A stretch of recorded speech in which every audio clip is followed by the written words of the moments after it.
हरे कृष्णा। इस वीडियो में हम शुरू करेंगे छठे अध्याय का 30वां श्लोक। भगवान कह रहे हैं कि जो मुझे सर्वत्र देखता है, यहीं पर हम स्टॉप कर लेते हैं। अब हमने पहले भी इस बात की चर्चा की है कि हर जीव में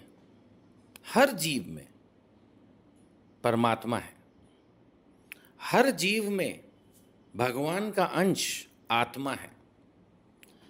जब हर जगह हर जीव में आत्मा भी है, परमात्मा भी है, और हम भक्ति में प्रोग्रेस करना चाह रहे हैं, हम भक्ति में जीवन जीना चाह रहे हैं, पाप में जीवन नहीं, तो नेचुरली हमें भगवान के दर्शन करने होते हैं। और जब हमें ये मालूम है कि हर जीव में आत्मा है, परमात्मा है, तो फिर भगवान के दर्शन तो हर जगह होंगे। फिर भगवान के दर्शन तो हर जगह होंगे ना। अब ये थोड़ा ज़्यादा हो जाएगा हाई, इसको एक्सप्लेन करना मेरे लिए भी, बट मैंने ऐसा पढ़ा था, आधा अधूरा समझ में आई थी ये बात, कि इवन जो पत्थर है उसमें भी आत्मा है, लेकिन वो बहुत ही निष्क्रिय फॉर्म में है। बट खैर, जिन प्रभु जी ने एक्सप्लेन किया था वो उन्होंने तो ठीक ही किया होगा, मैं पूरा नहीं समझ पाया। मतलब वो ये एग्जाम्पल देने की शायद जो मैं समझ पाई, मैं उनको प्रभु जी को नहीं कह रहा, मैं ही नहीं समझ पाया। उनका ये कहना था कि जैसे मान लेते हैं कि कोई आदमी है जिसमें कॉन्शियसनेस नहीं है ना। माने एक आदमी बिल्कुल सीधा सीधा लेटा हुआ है, क्यों, बेहोश है, लेकिन उसमें जीवन तो है, वो हिलेगा नहीं, डुलेगा नहीं। आप उसको ऐसे हाथ पांव मारो, उसको ऐसे टैप करो उसको शरीर पर, तो वो हिलेगा नहीं। लेकिन क्या वो डेड है? क्या उसके अंदर आत्मा नहीं है? तो अभी क्या है, वो बेहोश है, कॉन्शियसनेस नहीं है। तो एक्सप्लेनेशन यही था कि पत्थरों में भी जीवन है, लेकिन कॉन्शियसनेस बहुत लो लेवल की है, इसलिए वो हिलते डुलते नहीं। लेकिन हर कण में भगवान है। मैं एक्सप्लेन नहीं कर पाया, लेकिन इसका मतलब ये नहीं है कि पत्थर में जीवन नहीं है। थोड़ा बहुत साइंस के थ्रू भी वहाँ एक्सप्लेन किया गया था। अब मेरे को फिर, बिल्कुल मैं कॉमर्स का हूँ तो मुझे बहुत लिटिल नॉलेज है। उसमें ये बता रहे थे कि सबसे छोटा शायद एटम होता है, और एटम में कुछ न्यूट्रॉन, प्रोटॉन कुछ होते हैं। आई एम रियली सॉरी, आप मेरी अज्ञानता पर हंसिएगा नहीं। तो उसमें वो घूमते रहते हैं।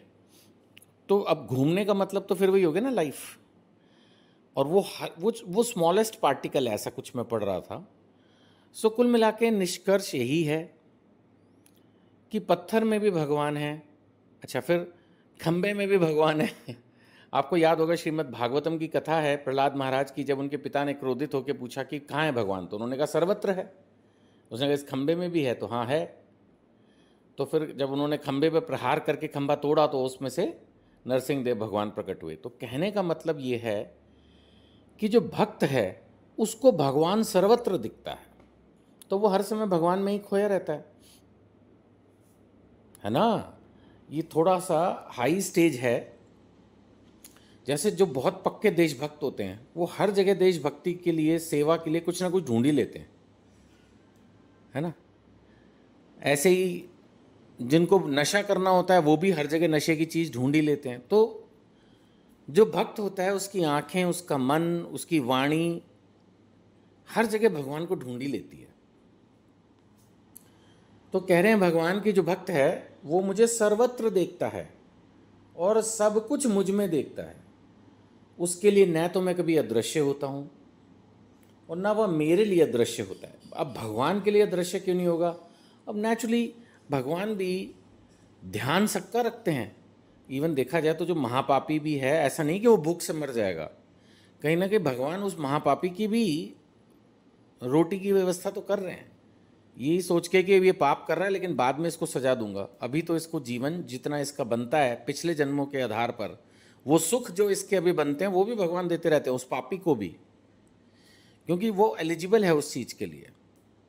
तो भगवान सब पर कृपा करते हैं, लेकिन नेचुरली भगवान के नज़दीक तो भगवान के शुद्ध भक्त ही रहते हैं ना। तो इसीलिए भगवान कह रहे हैं ना वो मुझसे कभी अदृश्य होता है, क्योंकि भगवान खुद को अपने भक्तों के चारों तरफ घेरे रहते हैं। अगला श्लोक लेंगे, छठे अध्याय का 31वां श्लोक, 6.31। जो योगी मुझे तथा परमात्मा को अभिन्न जानते हुए परमात्मा की भक्ति पूर्वक सेवा करता है, वह हर प्रकार से मुझ में सदैव स्थित रहता है। तो ये क्लियर ही है कि भाई भक्ति में अगर हमें सक्सेस हासिल करनी है, अगर हमें अपने आप को एक शांत और सफल जीवन लाना है, सफल भौतिक रूप से भी, सफल आध्यात्मिक रूप से भी, सफल जीवन, शुद्ध जीवन, सुखी जीवन, शांत जीवन, संतुष्ट जीवन, तो वो कौन होगा? जो भक्ति पूर्वक सेवा करता है। भक्ति पूर्वक सेवा।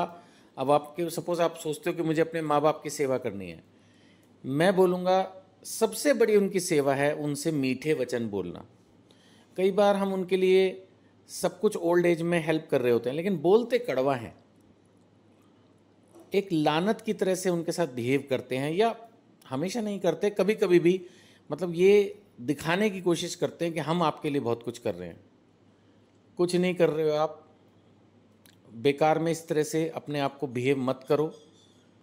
माँ बाप ने हमें पाल पोस के बड़ा किया, अब तुम थोड़ा बहुत अगर कर भी रहे हो तो कोई एहसान नहीं है, वो आपकी सेवा है और आपको करना ही है। तो जो अच्छा भक्त होता है वो माँ बाप की सेवा करते हुए भक्ति पूर्वक सेवा करता है, निष्ठा के साथ सेवा करता है, श्रद्धा के साथ सेवा करता है। सेवा वही दूसरे लोग भी अपने माँ बाप की करते हैं, लेकिन कई लोग बड़े रोते हुए दुखी मन से करते हैं और उनके माँ बाप भी बहुत खुश नहीं रहते उनसे, फिर क्या फ़ायदा हुआ? सब कुछ व्यर्थ ही हो गया। इसलिए हमें ये समझना है कि हमें जो भी सेवा भगवान की करनी है वो भक्ति पूर्वक, श्रद्धा पूर्वक, दृढ़ता पूर्वक करनी है। दृढ़ता भी जरूरी है सेवा में, क्योंकि अगर दृढ़ता ना हुई तो एक दिन सेवा होगी, अगले दिन बंद, क्योंकि सेवा करते वक्त परीक्षाएं बहुत आएंगी। दृढ़ता पूर्वक, श्रद्धा पूर्वक, विश्वास पूर्वक, प्रेम पूर्वक, भक्ति पूर्वक सेवा करनी है। भगवान कह रहे हैं जो इस तरह से सेवा करता है वो मुझ में सदैव स्थित रहता है। सदैव, सदैव, हमेशा वो भगवान में है, भगवान उसमें है। और ऐसे जीव को फिर क्या ही चाहिए? जब भगवान का संग मिल गया तो वो हमेशा आत्मतुष्ट रहेगा, आत्मनिर्भर रहेगा, आत्मसंतुष्ट रहेगा, वो मन ही मन हमेशा सुखी रहेगा, खुश रहेगा, कोई कामना, कोई इच्छा कि उसको तंग नहीं करेगी। इससे बढ़िया जीवन और क्या होगा? आप सभी भक्तों से यही प्रार्थना, आप भगवत गीता ज़्यादा से ज़्यादा पढ़ें, भगवत गीता खरीद के लोगों को गिफ्ट करें। अगर प्रचार में हेल्प करना चाहें तो वीडियो पर नंबर दिया है, प्लीज़ संपर्क करें, स्पेशली व्हाट्सएप से संपर्क करें। हरे कृष्णा।